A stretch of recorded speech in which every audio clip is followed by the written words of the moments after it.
ಒಂದೊಂದಾಗಿ ನೋಡ್ತಾ ಹೋಗೋಣ. ಏನೇನು ಇವತ್ತು ಲೆಫ್ಟ್ ಸೈಡ್ ನೋಡ್ತೀರಾ, ಇದೆಲ್ಲದು ಸಹಿತ ಅವರೇಜ್ ವ್ಯಕ್ತಿಗಳದು. ರೈಟ್ ಸೈಡ್ ನೋಡ್ತೀರಾ, ಇದೆಲ್ಲ millionaires mentality. Average mentality, millionaires mentality. The first most average mentality ಅವರ ಒಂದು ಮೆಂಟಾಲಿಟಿ ಏನಪ್ಪಾ ಅಂದ್ರೆ wishful thinking, day dreaming.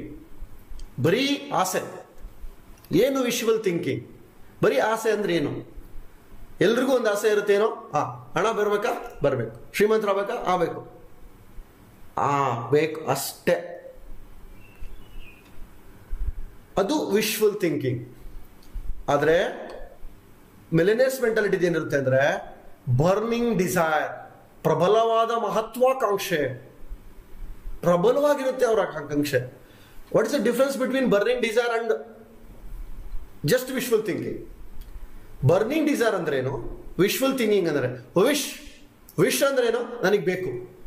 Burning desire ಅಂದ್ರೇನು, ಬೇಕೇ ಬೇಕು, ಅದೇನೇ ಆಗಲಿ ನಾನು ಪಡ್ಕೊಳ್ತೀನಿ ಅನ್ನೋ ಒಂದು ಭಾವನೆ ನನ್ನೊಳಗಡೆ ಇರೋದು. ನಿಮ್ದು ಚೆಕ್ ಮಾಡಿ, ಇದುವರೆಗೂ ನಿಮಗೆ ಸಿಕ್ಕಿರೋದು ಯಾವುದು ಸಿಕ್ಕಿದೆ? ಬೇಕು ಅನ್ನೋದು ಸಿಕ್ಕಿದ್ಯಾ? ಬೇಕೇ ಬೇಕು ಅಂತ ಅನ್ಕೊಂಡಿದ್ದು ಸಿಕ್ಕಿದ್ಯಾ? ಎಲ್ಲಿ ತನಕ ನಿಮಗೆ ನನಗೆ ಬೇಕಾಗಿರೋದು ಬೇಕೇ ಬೇಕು ಅನ್ಕೊಳ್ಳಲ್ಲ, ಅಲ್ಲಿ ತನಕ ಸಿಗೋಲ್ಲ. ಅದಕ್ಕೆ ನಾನೇ ಕಾರಣ ಆಗ್ತೀನಿ. ಈ ಮಿಲಿನಿಯರ್ಸ್ ಇರ್ತಕ್ಕಂಥವ್ರು ಅವ್ರ ಮೆಂಟಾಲಿಟಿ ಯಾವುದೇ ಕಾರಣಕ್ಕೂ ಇದ್ರೆ ಓಕೆ ಅನ್ನಲ್ಲ, ಬೇಕೇ ಬೇಕು. ಅವರೇಜ್ ಮೆಂಟಾಲಿಟಿ ಏನ್ ಹೇಳ್ತಾರೆ? ಇದ್ರೆ ಓಕೆ, ಇಲ್ಲದೆ ಇದ್ರೆ ಅದು ಓಕೆ. ಅದು ಅವರೇಜ್ ಮೆಂಟಾಲಿಟಿ ಅವರ ಒಂದು ಮೆಂಟಾಲಿಟಿ. ಅದಕ್ಕೆ ಹೇಳ್ತೀವಿ ನಾವು. ನಮಗೆ ಒಬ್ರು ನಮ್ಮ ಫ್ರೆಂಡ್ ಹತ್ರ ಮಾತಾಡಕ್ ಹೋಗಿದ್ದೆ ನಾನು ಕೇಳಿದೆ ಅವರಿಗೆ, ಸರ್ ನಿಮ್ಮ ಹತ್ರ ಕಾರ್ 4 ವೀಲರ್ ಇದೆಯಾ ಅಂತ ಕೇಳಿದೆ. ಅವ್ರು ಹೇಳಿದ್ರು, ಸರ್ ನನ್ನ ಹತ್ರ 4 ವೀಲರ್ ಇಲ್ಲ, 2 2 ವೀಲರ್ ಇದೆ ಅಂತ. ನೋಡಿ ಹೇಗೆ ನಾವು ತೃಪ್ತಿ ಪಡ್ಕೊಳ್ತೀವಿ ಅಂತ. 4 ವೀಲರ್ ಬೇಕು, ಬೇಕೇ ಬೇಕಾ, ನಡೀತತಿ ಅಂತ. 2 2 ವೀಲರ್ ಇದೆಯಲ್ವಾ, ಹಾಗಾಗಿ ಅದನ್ನೇ 4 ವೀಲರ್ ಅನ್ಕೊಂಡ್ಬಿಟ್ಟಿದ್ದೀನಿ ಅಂತ. ಇದು ನಮ್ಮ ಅವರೇಜ್ ಮೆಂಟಾಲಿಟಿಯ ಒಂದು ಲಕ್ಷಣ. ಈಗ ನನಗೆ ಕಾರ್ ಬೇಕು ಇಲ್ವಾ, ನಡೀತದೆ. ಎಷ್ಟೋ ಜನದು ಇಲ್ಲ, ನಾವೇನ್ ಮಾಡ್ತೀವಿ, ನಾನು ಖುಷಿಯಾಗಿರೋದಕ್ಕೆ ಕೆಳಗಡೆ ವ್ಯಕ್ತಿಗಳು ನೋಡ್ಬೇಕು, ಅವ್ರು ನೋಡಿ ಸಮಾಧಾನ ಪಡಬೇಕು, ಖುಷಿ ಪಡ್ಬೇಕು, ಸಂತೋಷ. ಆದ್ರೆ ಕೆಲಸ ಮಾಡ್ಬೇಕಾದ್ರೆ ಅಲ್ಲ, ಸಕ್ಸಸ್ ಆಗ್ಬೇಕಾದ್ರೆ ಅಲ್ಲ.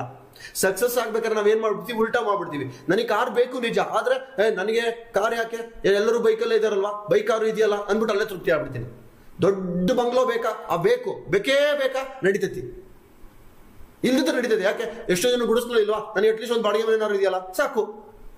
ಈ ಭಾವನೆಯಲ್ಲಿ ನಾವು ಜೀವಿಸ್ತಾ ಇದ್ದೀವಿ. ಬೇಕೇ ಬೇಕು ಅಂತಕ್ಕಂಥದ್ದು ನಮ್ಮಲ್ಲಿ ಇಲ್ದಲೇ ಇರೋದಕ್ಕೆ ನಾವು ಅದನ್ನ ಪಡ್ಕೊಂಡಿಲ್ಲ. ಅಂಡ್ ಪ್ರತಿ ಕ್ಷಣ ಬರ್ನಿಂಗ್ ಡಿಸೈರ್ ಅಂದ್ರೇನು, ಪ್ರತಿ ಕ್ಷಣ ಅದರದ್ದೇ ಜಪ ಮಾಡೋದು. ನಾನು ಆ ಒಂದು ಮನೋಭಾವದಲ್ಲಿ ನಾನು ಜೀವಿಸೋದು. ಇವೆರಡು ಡಿಫ್ರೆನ್ಸ್ಗೆ ಒಂದು ಒಳ್ಳೆ ಎಕ್ಸಾಂಪಲ್ ಕೊಡ್ತೀನಿ ನಾನು. ನನ್ನ ಲೈಫಿಗೆ ನಾನು ತಗೊಂಡಿರ್ತಕ್ಕಂಥ example. What is the difference between burning desire and wishful thinking? ಒಂದಿನ ನೀವೆಲ್ಲ ಒಂದು ಜಸ್ಟ್ ಇಮ್ಯಾಜಿನ್ ಮಾಡ್ಕೊಳ್ಳಿ.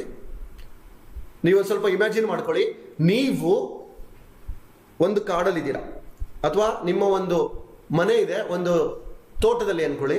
ನಿಮ್ಮ ತೋಟದ ಮನೆ ನಿಮ್ಮ ಊರಿನಿಂದ ಒಂದು 10 ಕಿಲೋಮೀಟರ್ ದೂರ ಇದೆ. ನಿಮ್ದು ಒಂದೇ ಮನೆ ಇದೆ. ಇವತ್ತೆಲ್ಲ ಸಾಕಷ್ಟು ತರ ತೋಟದಲ್ಲಿ ಮನೆಗಳಿರುತ್ತೆ.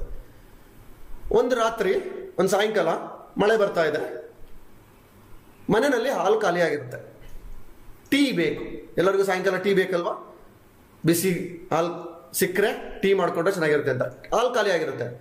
ಹಾಲು ಬೇಕು ಅಂದ್ರೆ ನೀವು 10 ಕಿಲೋಮೀಟರ್ ಹೋಗ್ಬೇಕು, ಅದು ನಡ್ಕೊಂಡೇ ಹೋಗ್ಬೇಕು, ಮಳೆನಲ್ಲಿ ನಿಂತ್ಕೊಂಡು ಹೋಗ್ಬೇಕು.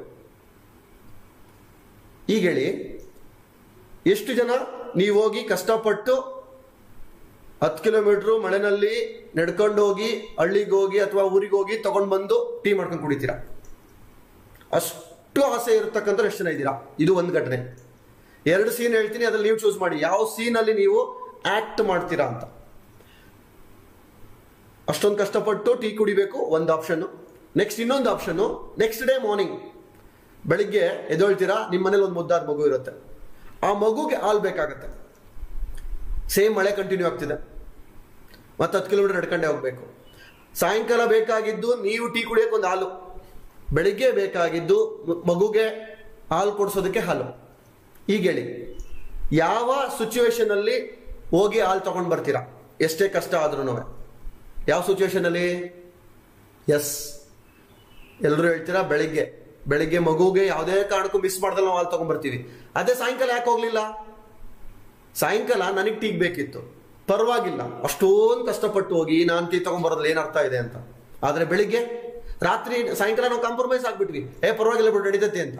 ಆದ್ರೆ ಬೆಳಿಗ್ಗೆ ಹೇಳ್ತೀರಾ, ಮಗುಗೆ ಹೇಳ್ತೀರಾ, ಮಗು ಅಡ್ಜಸ್ಟ್ ಮಾಡ್ಕೋ, ಮಳೆ ಬರ್ತಾ ಇದೆ, ನನಗೆ ಹೋಗಿ ಬರಕ್ಕಾಗಲ್ಲ ಅಂತೀವ? No chance. ಅಂದ್ರೆ ಮಗುಗೆ ಹಾಲ್ ಬೇಕಾಗಿರೋದು ಬರ್ನಿಂಗ್ ಡಿಸೈರ್, ನನಗೆ ಬೇಕಾಗಿರೋದು ವಿಶ್. ಹಾಲಿದ್ರೆ ಟೀ ಮಾಡ್ಕೊಂಡು ಕುಡಿಯೋಣ, ಇಲ್ಲ ಅಂದ್ರೆ ಏನ್ ಪ್ರಾಣ ಹೋಗಲ್ಲ, ನಡೀತೈತಿ. ಆದ್ರೆ ನೆಕ್ಸ್ಟ್ ಡೇ ಮಾರ್ನಿಂಗ್ ಮಗುಗೆ ನೋ, ಬೇಕೇ ಬೇಕು, ಅದೇನೇ ಆಗ್ಲಿ ತಗೊಂಡ್ಬರ್ತೀವಿ. ಅಂದ್ರೆ ನನ್ನ ಒಂದು ಜೀವನ ಆ ಮಗು ಹಾಲಿನ ಅವಶ್ಯಕತೆ ತರ ನಾನು ತಗೊಂಡಿದ್ದೀನ, ದಟ್ ಈಸ್ ಬರ್ನಿಂಗ್ ಡಿಸೈರ್. ಅದೇನೇ ಆಗ್ಲಿ ನನಗೆ ಬೇಕೇ ಬೇಕು ಅಂತಕ್ಕಂಥ ಒಂದು ದೃಢವಾದ ಸಂಕಲ್ಪ ನಾನು ಮಾಡಿದ್ದೀನ. ಆ ದೃಢವಾದ ಸಂಕಲ್ಪ, ಆ ಮೆಂಟಾಲಿಟಿ ನನ್ನಲ್ಲಿ ಇಲ್ದಲೇ ಇರೋದಕ್ಕೆ ನಾನು ಏನನ್ನೂ ಪಡ್ಕೊಂಡಿಲ್ಲ. ಈ ಒಂದು ಮನೋಭಾವ ನನ್ನಲ್ಲಿರೋದಕ್ಕೆ ನಾನು ಹೀಗೆ ಇರೋದು. ಜಸ್ಟ್ ವಿಶ್ ಅಷ್ಟೇ, ಬೇಕಾ ಬೇಕು, ಆದ್ರೆ ಪಡೆಯೋಣ, ಇಲ್ಲದಿದ್ರೆ ತೊಂದರೆ ಇಲ್ಲ. ಈ ಒಂದು ಮನೋಭಾವನೆ ಯಾವುದೇ ಒಂದು ಆಗ್ಲಿ ಅಷ್ಟೇನೆ. 1 ಲಕ್ಷ ಇನ್ಕಮ್ ಬೇಕಾ? ಬೇಕು, ಬೇಕೇ ಬೇಕಾ, ನಡೀತತಿ. ಏನು 20,000ದಲ್ಲಿ ಜೀವನ ಮಾಡಿಲ್ವಾ? 10,000ದಲ್ಲಿ ಜೀವನ ಮಾಡಿಲ್ವಾ ಜನ? ಹಂಗೆ ಕಾಂಪ್ರಮೈಸ್ ಆಗ್ಬಿಡ್ತೀವಿ ನಾವು. ಆದ್ರೆ ದೊಡ್ಡದಾಗಿರ್ತಕ್ಕಂಥದ್ದು ಬೇಕೇ ಬೇಕು ಅಂತ ನಾನು ಯಾವತ್ತು ಬರ್ನಿಂಗ್ ಡಿಸೈರ್ ಇಟ್ಕೊಳ್ತೀನಿ, ಅವಾಗ ಮಾತ್ರ ನಾನು ನೆಕ್ಸ್ಟ್ ಲೆವೆಲ್ಗೆ ಹೋಗಕ್ಕಾಗುತ್ತೆ ಫ್ರೆಂಡ್ಸ್.